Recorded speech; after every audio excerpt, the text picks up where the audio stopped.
Welcome to the Second Bite Podcast, where we talk with top entrepreneurs and CEOs about creating valuable companies through creative transactions. Now, let's get started with the show.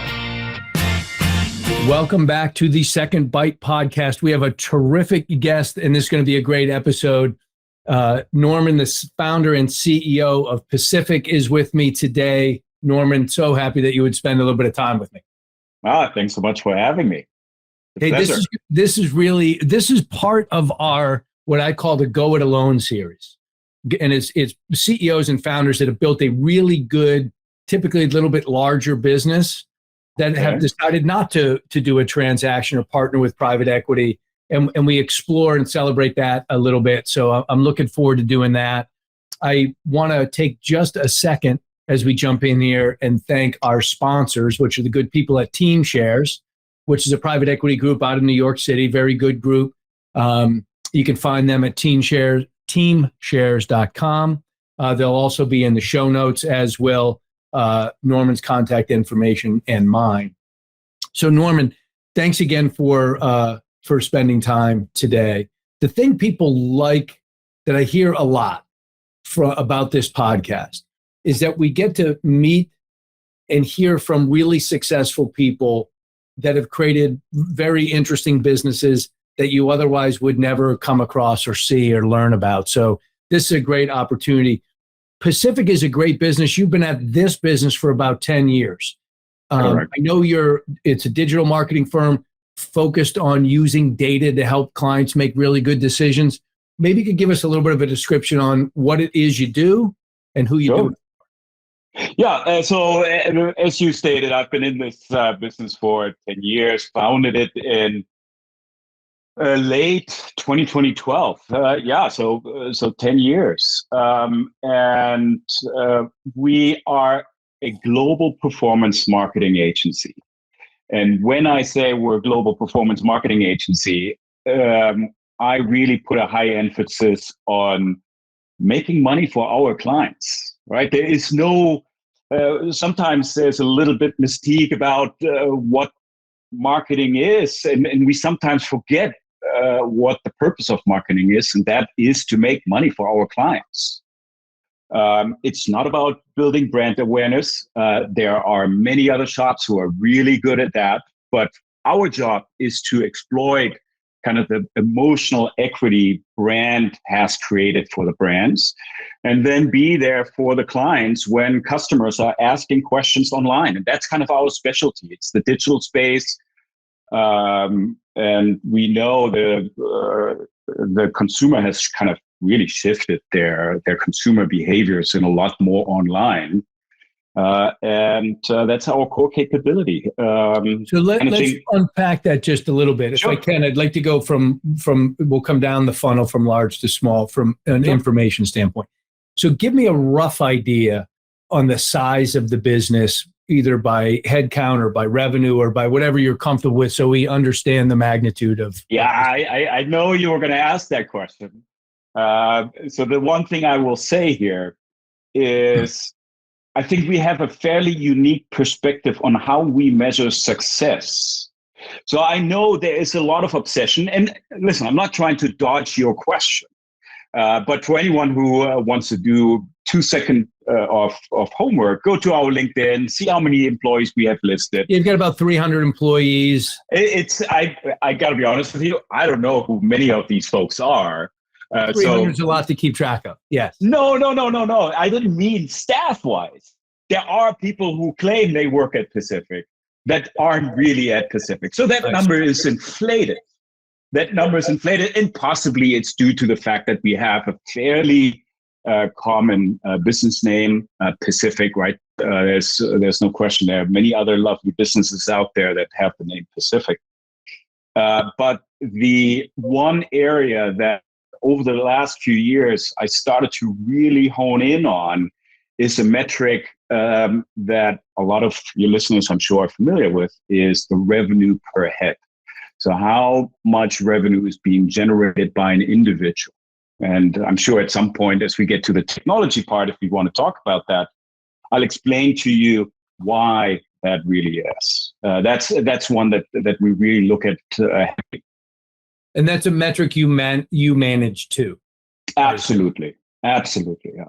And, I'm used to a lot of firms in the digital marketing space that are well run or somewhere between that 15 and 20-ish% EBITDA range. Sure. Does that your focus on per head, does that land you roughly in that EBITDA range or a little bit better? Better. Okay. Gotcha. Yeah. And in the beginning, sure, that was kind of the range that we were aiming for. But with that heightened focus on that, yes, sure, a secondary impact was that our EBITDA really benefited from this. Right, and we're going to get to that because the reason is the underlying technology that you have that supports you doing more better work with fewer people is the part that makes that sing, right, from that perspective. That's correct. Yeah. And I've seen some of the stuff online says you're, between 20 and 40 or 20 and 30 or something of million of revenue. So as a rough approximate size, if people do their homework, that's about it. But this is not a fledgling little business. Over 10 years, you've built a very strong firm. And here's where I want to jump in. So you do performance marketing. And if I look on the website, there's two things I find interesting. You do SEO, paid content, right? You do that stuff. And a lot of our clients and a lot of these deals over my shoulder are in that space. Mm-hmm. What's unusual, though, is you do it for Microsoft and eBay and Verbo and Eddie Bauer and big global names. How does that happen with a company that is your size, especially because you've had these guys for a while, so you got them when you were much smaller? How does that happen?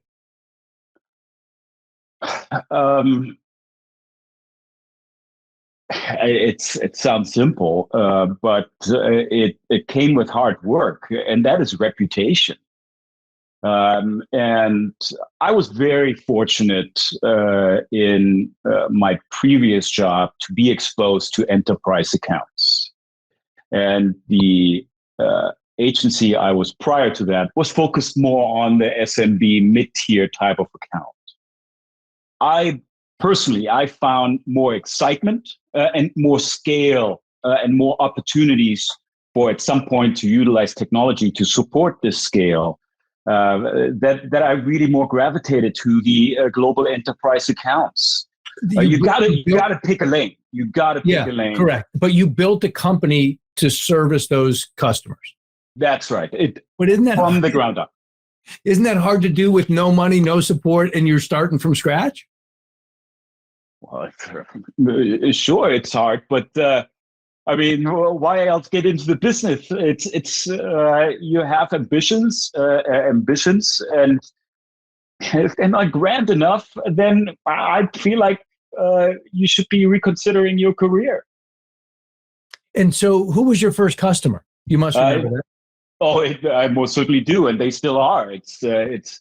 And we're very blessed and very fortunate to still be working with Expedia. They gave us a shot. Wow. And we expanded with them. And it's been a wild and exciting ride for sure. So let's, if we can, break down that a little bit. If we had somebody from Expedia join us, what would they say you're doing for them that they just love and value so much? In as granular as you can. It's the one thing that I think is not just relevant to a group like Expedia, but these are massive operations. I mean, this is not a borderline working with the government in terms of size and scale. Right. And they're global, right? They're all around the globe. And they're global. So you immediately start to think about how do you address those needs? And having worked with that group prior to even starting Pacific, something you learn that at times within those organizations, they're fairly siloed.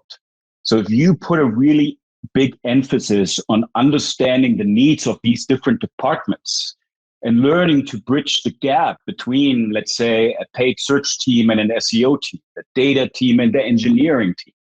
you build relationships with the various groups within Expedia. It's often that enterprise accounts come to an organization like ours and say, who do I talk to make this happen?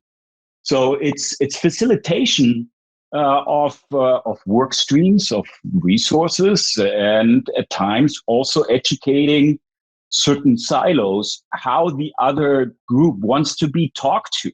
Because we all fall into the trap of speaking our own tribal language. Right. So if we put an emphasis on understanding, but also listening, and then ultimately translating these different needs, it goes a long way. So what was the first problem you solved for Expedia?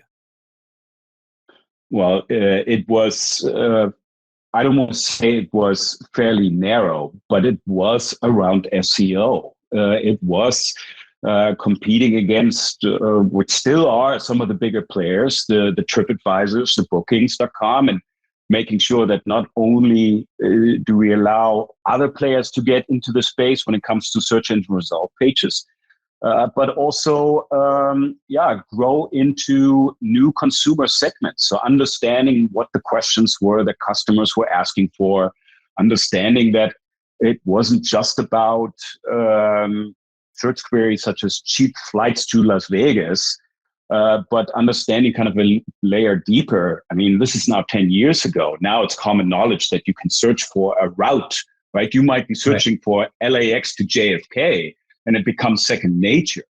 But 10 years ago, that was just starting to evolve the search behavior. And so when you think about a large global enterprise, whether it's Microsoft or Expedia or Vrbo or what have you, is the biggest challenge that communicating with different silos, or is there something else that you guys have mastered that has been a key to your success? It's a big portion of it. But make no mistake about it. Delivering a superior product is no question important. But I would almost see this as table stakes.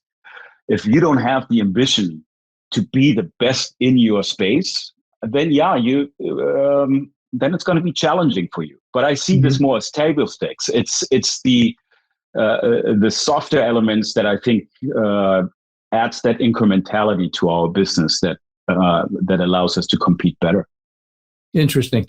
Tell me, what is a digital experience platform, and why is it? Because it's really, I mean, what you guys have created is fascinating, but a lot of people hear different jargon. And I know this has driven a lot of your success. It's also a big part of your can you just walk us through where that came from, how it's driving revenue and revenue per employee? Yeah, I must admit here at this point, the label of DXP is something that we are slowly fading away from. Instead, we shifted to which is almost as ambiguous, to a platform-based business. And by that, I mean, I'll start at the highest level, and then I'm going to start kind of narrowing it down. Thank you. So having now been in the agency space for so long, I started to realize that SEO, which is my background, the challenges that SEOs face are often very similar to what other channels are facing. And that is a lot of low value activity work that our practitioners have to perform. It's these tasks that don't bring much joy, but are a means to an end that enable them to ultimately be creative. And over the years, it's gotten so out of control that, without the support of technology, it's almost becoming impossible to do your job. And on top of that, ask them to be creative is a whole other thing. So, and that's really where we create value for our customers. And let me just pause there. You create value for your customers because you allow the people doing SEO to get away from the rudimentary functions and focus more creatively? That's right. I'll give you an example here in a second, but this is what we label as eliminating grunt work. It's the low value activity. And then just to underscore that point, if I'm a talented person in that space and I could go over here and do a whole bunch of grunt stuff and a little bit of creativity, or come here and do a little bit of grunt stuff and a whole lot of creativity, I would imagine you get a self-selected pool of better candidates. I would imagine that those that have the ambition to think creatively have a higher job satisfaction than those that just want to do the low value activity. Great. I'm not saying, I'm not knocking low value activity. It's important, but I do believe technology plays a role here. And if we combine human creativity with technology, great things can happen. But step one was eliminating grunt work. So one of the modules that we built on top of our platform is what we refer to as workflow management. It's identifying the repeatable processes that we simply can automate. And I'll give you a statistic here, and it's something that I came across in an article back in 2016. And the Harvard Business Review conducted research, and they found that 43% of knowledge workers' jobs can be eliminated. 43% of our day-to-day activities is basically not very satisfying to our job. And I thought that was this tremendous statistic that I really wanted to zero in on. And my job is to eliminate all that and some. So that's step one that we layered on top of the platform. Then another one that is incredibly important in the agency world is knowing what type of talent should be deployed on what account, to what extent, and how often, and how long. So we built our own ERP solution, enterprise resource planning, that helps facilitate that, where it's much easier for us to scope projects more accurately, but also make sure that especially in this day and age, we keep tabs on the workload of our staff. Because it's so easy in this remote environment where we as an agency are, to lose sight of the amount of work our people are doing. And if it goes beyond the red line, then we got to do something. Yeah. But we need to find the insights to do so. Do you operate in pods now? When you say pods, let me make sure I understand. What do you mean by pods? What do you mean by pods? It'd be a more intelligent answer. Well, I would refer to as teams. I think we need to understand also that and I talked about silos earlier, that we cannot do our job in isolation. I often use the phrase, we can't be highly talented solo artists anymore. We got to play in an orchestra. Right. Think about a piece of content. How many people need to touch a piece of content? It's got to be people who have an appreciation for brand guidelines. It's got to be a team of people who have an appreciation for how to write great stories, but also the SEOs that are going to make sure that content can be found, and the analytics people who can facilitate kind of the keywords and the data that supports each of those team members. So I just listed 4 people that need to be coordinated. So right. I would refer to that as a pod. And your ERP makes all that work. That's right. Got it. Yeah, it helps facilitate all that. And then the third component, that I would arguably say is the most important one, is the module of business intelligence. So our goal is always to deliver greater insights faster for our clients. And here's where maybe a good time to bring up this example. Please. There's this very sophisticated, and please don't ask me to explain it because I'm not smart enough to do so. That's where we have data scientists for. But there's this concept of causal impact. And it basically allows our clients to understand the impact a certain world event or tactic had on their performance in a very accurate way. To do this work, you need very smart analytics people, very senior analytics people. or that's how we've done it in the past, causal impact analysis. And we identified all the steps that go into this research, and then built a workflow around it inside of our technology called ZZoo. And in the past, to do this research, it might have taken us on average 600 minutes per research. We got this down to 10 minutes per research. Wow. So that's a 98% time saving.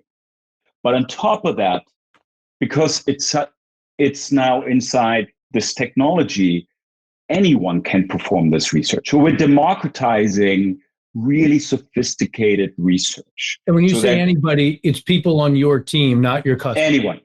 Okay. Well, our customers use it too. So our customers can log onto it and can perform their own research. Wow. But the point is, a junior individual who knows what the output should be can perform this research by themselves. So it's a huge time saving, and the analytics people can now start to move on to other highly sophisticated things that our clients need. But I also think about that junior employee that you've just giving them a superpower by That's which right. they can think and serve. They must love that capability. I certainly would hope so. I certainly would hope so. Another instance is forecasting. Forecasting also required a lot of input from a lot of people. But now, and we've done some tests where even people who are not familiar with digital marketing or had some familiarity, we asked them to perform their own SEO forecast, to forecast out 24 months into the future. It's like, hey, if I were to use these keywords, what business impact would this have? If I have a campaign that targets these keywords, and within a split second, they find these insights that otherwise they would have had to go to department A, collect this data, send it off to another point, and then wait another week until that person has maybe time to do that number crunching, send it back, and then it would have to go through data visualization. All of that has been now, in a sense, automated. Yeah. And anyone can use it. And it's available to anyone. That is actually a tool that anyone can log into and sign up for free. So any to your listeners who want to test out that tool, how would they do that? They go to the website zzoo.pacific.co, and then in the upper right-hand corner, say, try for free, and you can run your own forecasts. Excellent. And can you spell ZZoo? I can see it on your T-shirt. But it will also be in the show notes for anyone that wants to go to secondbitepodcast.com. But if you're out running around somewhere and just listening, can you? I'll spell it because I can read it now. ZISSOU.pacific.co. Yeah, that's based on a great movie by Wes Anderson. Excellent. Let me ask you a couple more things, and I want to shift gears. Sure. So you really have, at your core, you're a technology company, but your revenue is all services. Is that correct? I would actually flip this around. We are services first, technology to support our services. That's really well said. It's interesting because I always kind of advise clients, you are what your revenue is, meaning your revenue is for services, right? That's right. People engage Pacific to give me ROI on my SEO and my paid and my content and everything else. So no delusions that you are a SaaS business or a technology right? That's what you got. And nor do we have the intention to do so. And for anyone who considers maybe building a service business and a technology business, I would caution that because it's very different business. It's super difficult, and it's super difficult to harvest the value of what you think you're doing, and on and on. You've got a really, really good handle on that, Norman. So it's interesting. We get a good amount of attention on this podcast from founders and agency CEOs. We also get a lot of private equity guys that listen.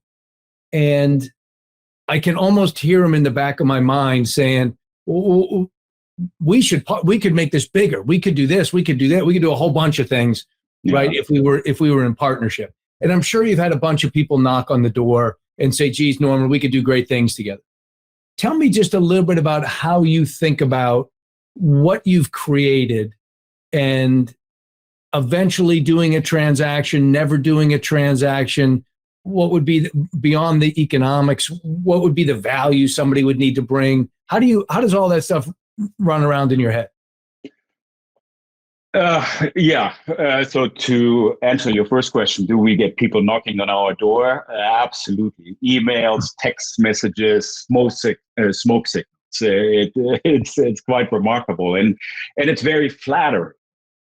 I will say that whoever looks to make that decision has got to find. One of the first lessons I learned when I came to the US, if your listeners haven't picked up on my accent yet, I'm from Germany. But one of the first lessons I learned when I moved to the Bay Area, which is very much VC oriented, that not every dollar is created equal. A dollar is not just a dollar. Yes, you might get $10 million from one, but the advice that you might be getting along and the connections you might be getting along with those $10 million is infinitely greater than the dollars themselves. But they can also be infinitely derailing, more complicated. So I urge everyone to look for chemistry and trust first in whoever you might be working with. And it sounds so cliche-ish, but you gotta trust the person who's on the other side of this deal. Yeah, they're going to be your partner, right? So they gotta be your partner, and that brings me to my second point.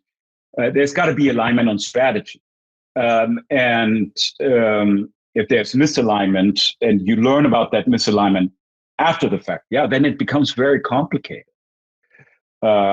So for us, as having made that pivot from a service-based organization to a technology-enabled service-based organization back in 2018, we knew we needed to think long-term. Everything that we were doing was with long-term vision in mind. Because you don't build a technology component to your business overnight. So that brings us back to the alignment piece, where if you have a PE who thinks short-term and has short-termism and thinks, hey, we got to make this work this year, then it might not be a fit. But yeah, of course, never say never. But I'm saying do your homework, talk to the people that maybe the PE firm has done previous deals with, and do your values align with theirs. And in our case, it's got to be someone who's there with us in the long run, because we feel like we're building something special that can't be accomplished or that can't be counted in quarters, but years. Sure. And so should we draw from that you haven't had those conversations yet, or you're just not at a place in the evolution of Pacific where it's right for you to consider those kind of relationships? I will say 2023 will be a very interesting year for us. Got it. And if they're, I feel like I'm giving you the politician answers. Yeah. I apologize. When you think about, as we always kind of describe it to clients, there's two things that when we focus on a transaction that is really a second bite kind of transaction, there's two things we try to solve for up front. Number one is money, right? Getting the right amount of money, the right value for the business. But number two that we try to solve for is kind of a fill in the blank. And what I mean by that is that the founder or the CEO says, if there was a way that we could really accelerate, it would be this. Somebody could help us accomplish this or whatever that might be. Do you have a sense for and other people look at it as this is our biggest challenge, our biggest hurdle that holds us back the most? What would you say that is for Pacific? Yeah, you're spot on there. You're spot on. It's every innovation that we funded over the years is purely through cash flow. It's our own cash flow. And yeah, could we walk further, faster with support? I believe so, but it's got to be the right fit. Got it. When you think about the biggest challenge, well, two-part question. When you think about Pacific, the year after next year, okay, so 2-3 years out, where would you like to be, and what's your biggest challenge to getting there? So it's twofold. It's really twofold for us, and it brings us back to the creativity part, to the human side of our staff, and then the technology side. To make our technology hum really to its fullest capacity, we need a lot more data. So data acquisition is a big piece to what we've been already starting to focus on, but want to accelerate. The more data, the more accurate and the more predictable our campaigns will be. Data collection sounds easy, but there are a lot of steps involved in data collection. The acquisition cost, the processing, the normalizing, the ingesting the data, surfacing the data in the right way, make it searchable by our team. There are a lot of nuances to so I would say data collection is an area that we're focusing on. And now that we are really making progress in eliminating some of that grunt work, is how do we make sure our teams get the most value of having that incremental time? So we're investing a lot into training. And think of it kind of the way that we're thinking about it at Pacific is you got to have a major and you got to have a minor. So we want to build multi-talented individuals, right? So you have an SEO, great at SEO, but you got to pick your minor. So it's almost like building out a little bit of a university system within our organization. That's also an exciting one, and I believe our staff will benefit from it. And in return, our customers most. Have you always been remote, Norman, or was that because and what's been your biggest challenge to keeping cohesive teams during that remote stage? And will you stay remote? Yeah, we will stay remote. And I'm a little ashamed to admit this. I wish I would have adopted this prior to COVID. There were a lot of voices within Pacific who were pushing for it. And I was a little bit stuck in my ways when it came to that part. But the team has proven me wrong. It's working remarkably well. Sure, do we have to connect virtually more frequently? Absolutely. Do we have to test out various ways on how we can build culture? Absolutely. Did we have to admit ignorance in the beginning? Yes. Do we have to try and fail with various tactics? Yes. I'm sure we are not done with making mistakes, but got to always push for new ideas. Sure. Are most of your employees in San Diego area? Are they in the US or global? No, it's by now it's been global. In the beginning, it was, I want to say, 80% San Diego, at a few hubs across the country and in Mexico. We had a fairly big presence in the UK. But nowadays, because we had 3 rules when it came to working from home. The first one was after COVID kind of subsided, is if you do want to come into the office, you can, but you certainly don't have to.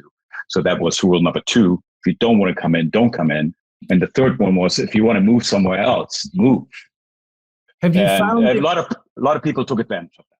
Yeah, with the culture that you've created, it would seem like now having a bigger pool to fish from, being the US or the globe, Sure.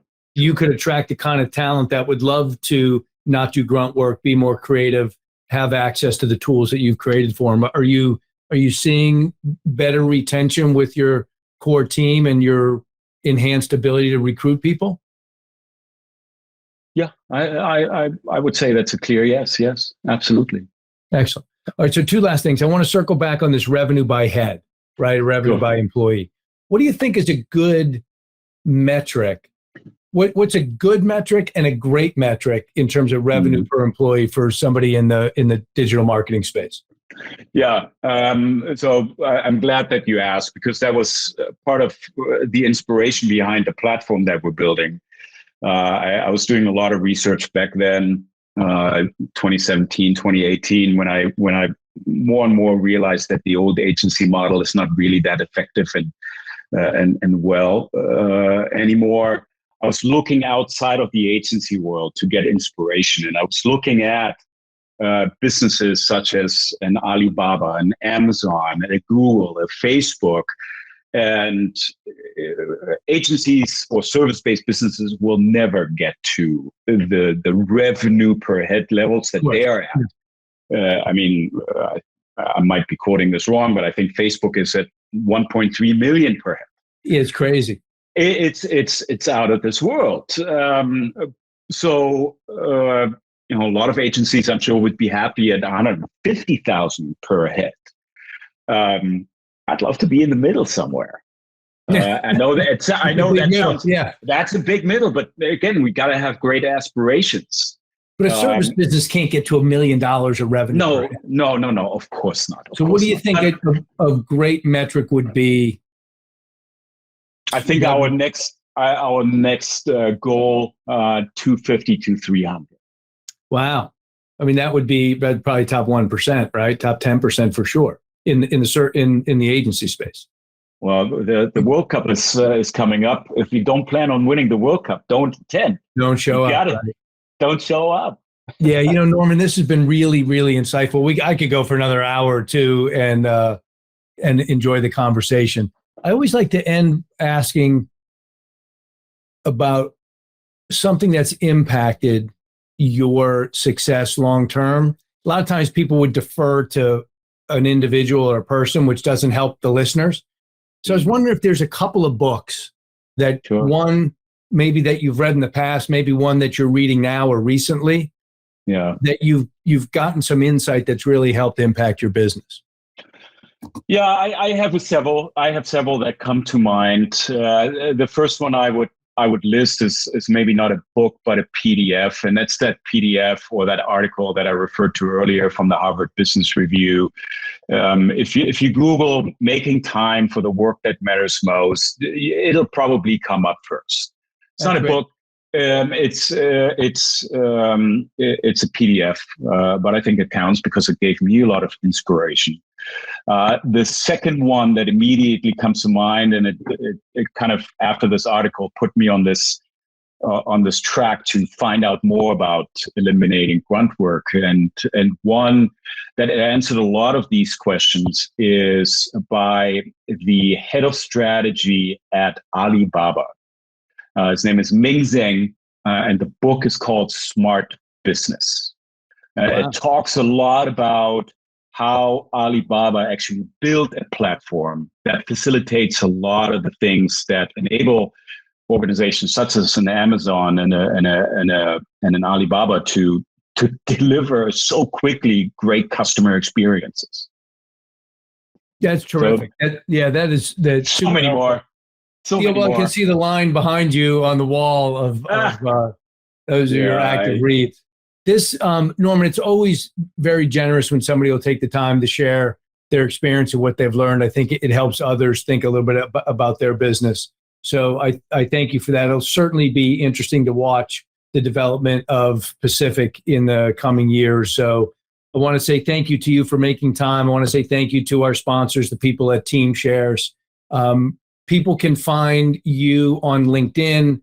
Your link will be on the show notes. Mizzou.pacific.co is also a resource that people may want to take advantage. So, Norm, it's been terrific to have you. Thanks so much. It's been an honor. Thank you so much, Todd. Thanks for listening to the Second Bite podcast. We'll see you again next time, and be sure to click subscribe to get future episodes.